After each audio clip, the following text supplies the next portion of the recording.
Welcome to this explainer. Okay, I want you to start by putting yourself directly into the cockpit of a state-of-the-art fighter jet.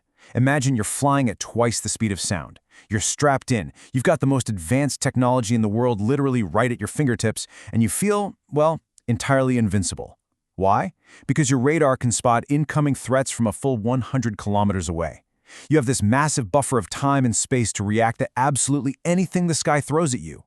But suddenly, boom, that sense of invincibility just shatters. Something enters your airspace, and it is moving incredibly, unfathomably fast. It's not a bird. It is certainly not a traditional jet. By the time your advanced computer even processes the radar signal, this object has already traveled 5 kilometers. Your 100-kilometer safety buffer is just vanishing in the blink of an eye. So what happens when your radar, your ultimate safety net, simply isn't fast enough to save you? Okay, let's dive into this, because this object shattering your airspace is a hypersonic weapon. To really wrap our heads around this threat, we have to grasp the sheer scale of its speed. We're talking about the Mach 5 limit. Now, this isn't just some arbitrary number, it's a profound physical challenge. Mach 5 translates to over 6,000 kilometers per hour. To put that into perspective, this thing is moving 10 times faster than a speeding bullet. It's a velocity so extreme that it's actively rewriting the very rules of modern warfare. To appreciate this monumental engineering leap, we need a little context. Section 1. The evolution of speed, from jets to Mach 5. Think back to 1944. Germany introduced the first generation of jet fighters. They were incredibly fast for their time, but they were still subsonic. Fast forward just a little over a decade to 1955, and the second generation arrived. Humanity hit Mach 1, and then very quickly pushed the envelope to double that speed. We got very good at going fast, for sure. But the jump from Mach 2 to today's hypersonic frontier of Mach 5 and beyond, that requires something entirely different. And that brings us to Section 2, Physics of the Plasma Shield and Hypersonic Physics.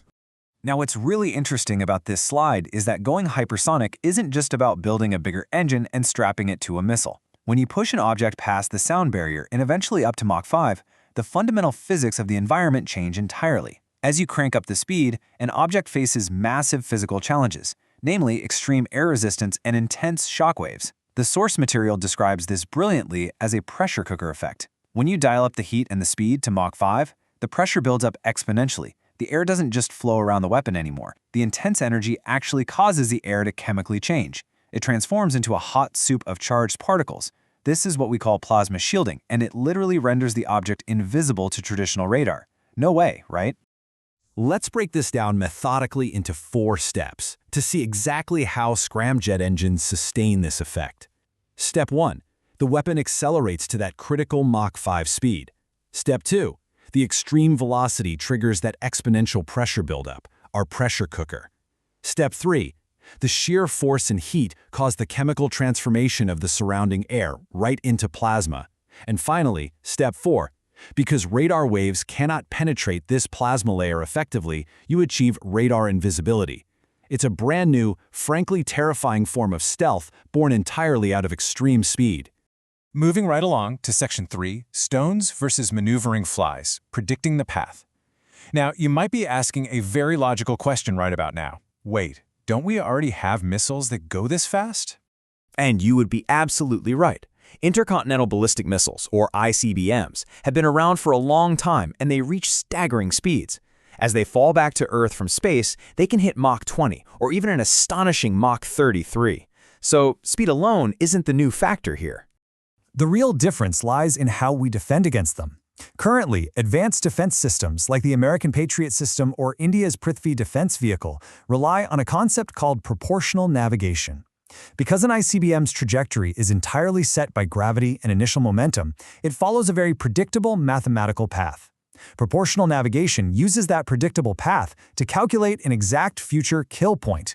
It basically knows exactly where the missile's going to be, so it launches an interceptor to meet it right at that specific coordinate in the sky. And this brilliantly illustrates the real crux of the Mach 5 challenge. An ICBM is essentially like a thrown stone. No matter how fast it's falling, you can calculate where it'll land. But a true hypersonic weapon, specifically a hypersonic glide vehicle, is an entirely different beast. It doesn't just fly fast, it maneuvers. Imagine trying to hit a fly with a needle. Now imagine that fly is moving at 2 kilometers per second, and in any given fraction of a second, it can suddenly decide to turn left. It's an absolute physical impossibility for our current systems to track. Because the hypersonic glide vehicle can change direction mid-flight, the traditional defense math completely breaks down. The whole similar triangles logic that proportional navigation relies on to intercept traditional missiles just falls apart entirely. You can't calculate a future kill point because that meeting point is constantly changing.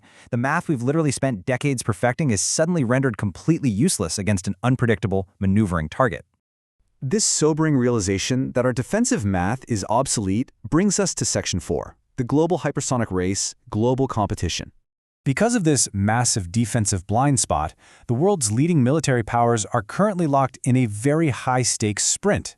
The United States, Russia, and China are all pouring incredible resources into mastering this technology.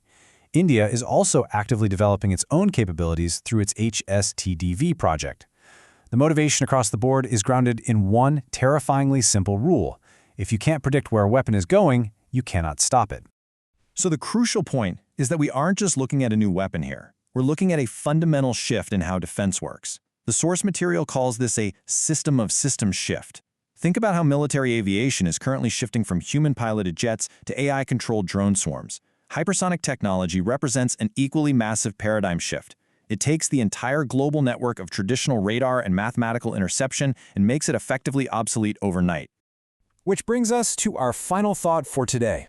Whether we're talking about the formation of elements inside a burning star or the flight of a Mach 5 hypersonic glide vehicle, everything in our universe is ultimately bound by the laws of physics and scientific realism. As we look at a world moving at Mach 5, surrounded by plasma shields and totally unpredictable trajectories, we really have to ask, can we successfully navigate the physical maze of our future technology? Because deeply understanding these unforgiving laws of physics isn't just an academic exercise anymore. It's the only way we'll be able to keep up.